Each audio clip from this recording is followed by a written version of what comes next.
తెలంగాణ ప్రజలందరికీ నమస్కారం. బక్క జెడ్సన్ ఛానల్ ఇప్పటి వరకు సబ్స్క్రైబ్ కాని వారు దయచేసి మీరు సబ్స్క్రైబ్ కండి, దీన్ని షేర్ చేయండి. ఈరోజు ప్రజా గొంతుకగా మేము నిలబడ్డాం.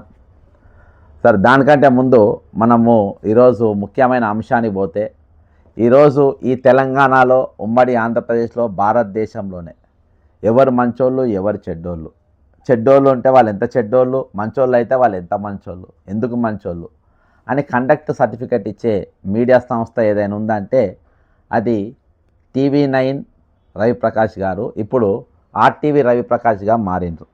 మరి ఈయన TV9 మాజీ CEO రవిప్రకాష్ నేరం నిరూపితమైందంట, అంటే దొరికిపోయిందంట. తనపై మోపిన అభియోగాలను ఈడీ కోర్టు ఆమోదించిందంట, శిక్ష కూడా ఖరారు చేసిందంట. ఇంతకు కేసు ఏమిటంటే, TV9లో తాను పనిచేసే సమయంలో మనీ లాండరింగ్ పాల్పడ్డారని కోర్టు తేల్చింది. ఉద్యోగులు జీతాల పేరుతో 18 కోట్లు డ్రా చేశారని, దాన్ని విదేశాలకు తరలించారని అసలైన అభియోగం. ఈడీ నమోదు చేసిన కేసులో విచారణకు హాజరు కాకుండా డుమ్మా కొడుతుందంట. ఈ సర్టిఫికెట్లు, ఈ మంచోళ్ళు చెడ్డోళ్ళు అని చెప్పే సర్టిఫికెట్లు ఇచ్చి ప్రజా గొంతుగా ప్రజా వాణిగా నిలబెడ్డా నీతులు చెప్పుకునే ఈ రవిప్రకాష్ అనేటోడు. నోటీసులకు స్పందన లేదు, కోర్టు హాజరు కావడం లేదు. దీనిపై కోర్టు ఈయనకు శిక్ష ఖరారు చేసిందంట. అంత డబ్బు రవిప్రకాష్ ఎలా కడతారో పాపం. 7 రోజులు శిక్ష లేకపోతే 1000 రూపాయలు కట్టాలని ఆర్డర్ అంట. అంటే 7 రోజుల జైలు శిక్ష వేసిందంట. ఈరోజు ఒకవేళ జైలు శిక్ష గిన లేకపోతే మాత్రం 1000 రూపాయలు ఫైన్ కట్టాలంట. ఈరోజు ఈయన ఆర్టీవీ సంస్థలు ఉంటాయి, ఆర్టీవీ సంస్థలలో ఇవి పంపుతారు. అయితే అసలు ఈయన మీద ఉన్న కేసు ఏంది, బిజినెస్ ఏంటంటే, accused present orders pronounced vide separate one in the result the accused is ఫౌండ్లీ. అక్యూజ్డ్ అంటే ఎవరు? Raviprakash. ED versus Raviprakash under section 50 of PMLA Act 2002 punishable under sections 174 and 175 of IPC. Hence, he is convicted for the said offences under section 248 2 CRPC. The accused is questioned about the quantum of sentence, and he did not stay anything. Hence, the accused is sentenced to pay fine of 500 rupees.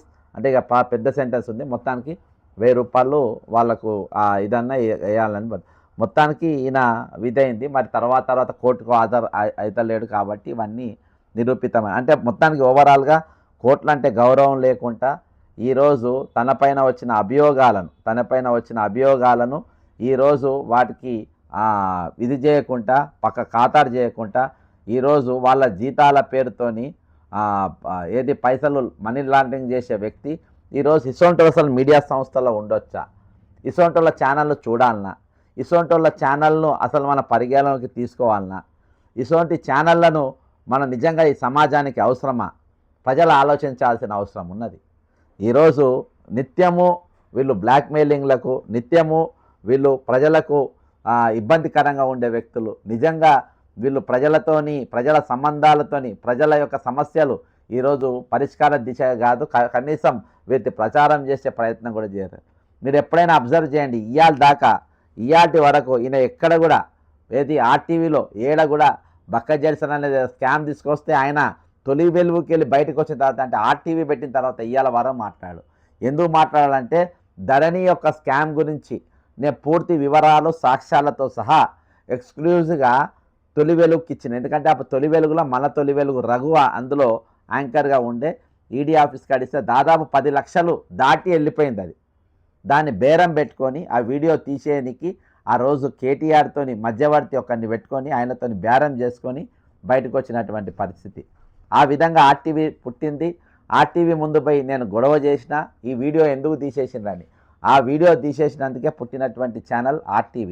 అంటే మా సబ్జెక్ట్ను, మేము తీసుకొచ్చిన సబ్జెక్ట్ను ఈరోజు అమ్మకానికి పెట్టింది. ఈరోజు money laundering పాల్పడ్డారు. అంటే ఈరోజు ఈయన ఆర్థిక నేరగాడు కూడా, ఒక ఆర్థిక నేరాలు చేసే వ్యక్తి మీడియా రంగంలో ఉండొచ్చునా? అసొంటి ఛానళ్ళు మనం చూడొచ్చునా? అసొంటి ఛానళ్ళను మన పరిగణ తీసుకోవాలన్నా? కాబట్టి ఉమ్మడి ఆంధ్రప్రదేశ్లో ఉన్న తెలంగాణ తెలుగు ప్రజలందరూ కూడా, తెలంగాణ ఆంధ్ర ప్రజలు మీరందరూ ఆలోచన చేయండి. ఈ ఛానల్ను మీరు బైకాట్ చేయాలి. ఈ ఛానల్ను మీరు చూసే అవసరం లేదు. ఇసొంటోళ్ళే దొంగ వార్తలు ఉంటాయి, బ్లాక్మెయిలింగ్ వార్తలు ఉంటాయి. ఈరోజు తెలంగాణను ఎంత భ్రష్టు పట్టించాలో అంత భ్రష్టు పట్టించింది మెయిన్గా ఈ మీడియానే. వాళ్ళకి కావాల్సిన వార్తలు రాసుకుంటారు.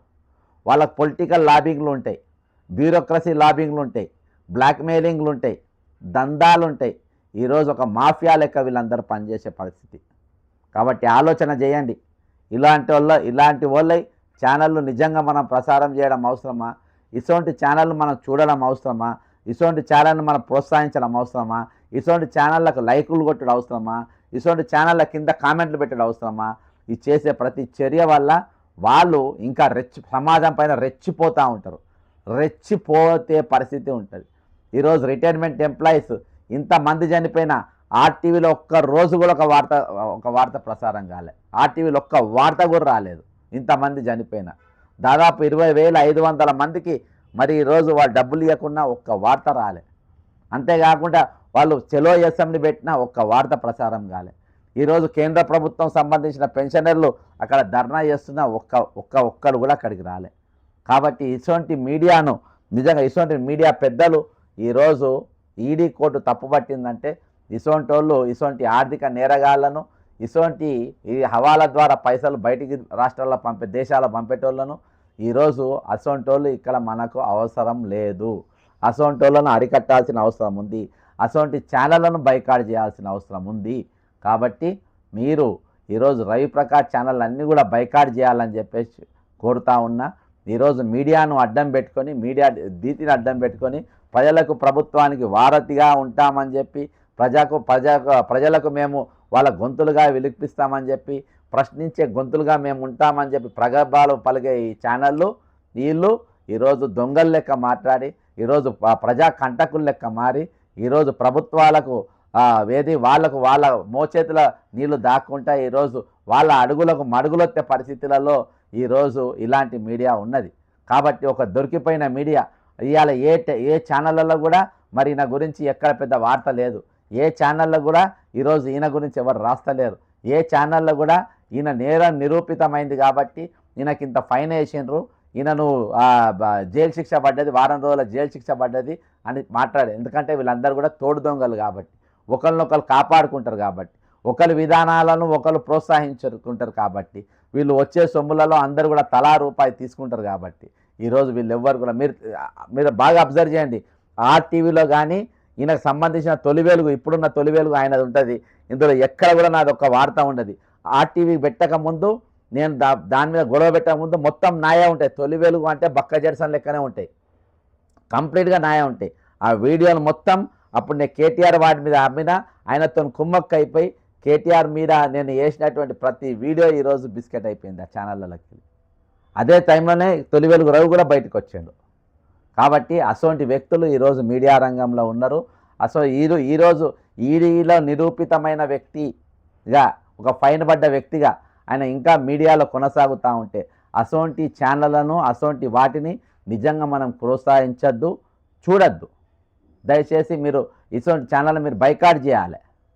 ఇటువంటి చూసే అవసరం లేదు, ఈ పక్కన పడేయాలి. కాబట్టి ఈడీ ఇచ్చినటువంటి ఈ రూలింగు, ఈ జడ్జిమెంటు నిజంగా మరి ఒక మీడియా రంగం పైన ఒక గొడ్డలి పెట్టుగానే ఇది నేను భావిస్తూ ఉన్నా. మీడియా ఒక అహంకారానికి, వాళ్ళ దుస్సాహసానికి, వాళ్ళ తెగింపుకు ఇది చెంపదెబ్బనే. ఖచ్చితంగా ప్రజలారా మీరు ఆలోచన చేయండి. జై తెలంగాణ, అమరవీరులకు జోహార్లు.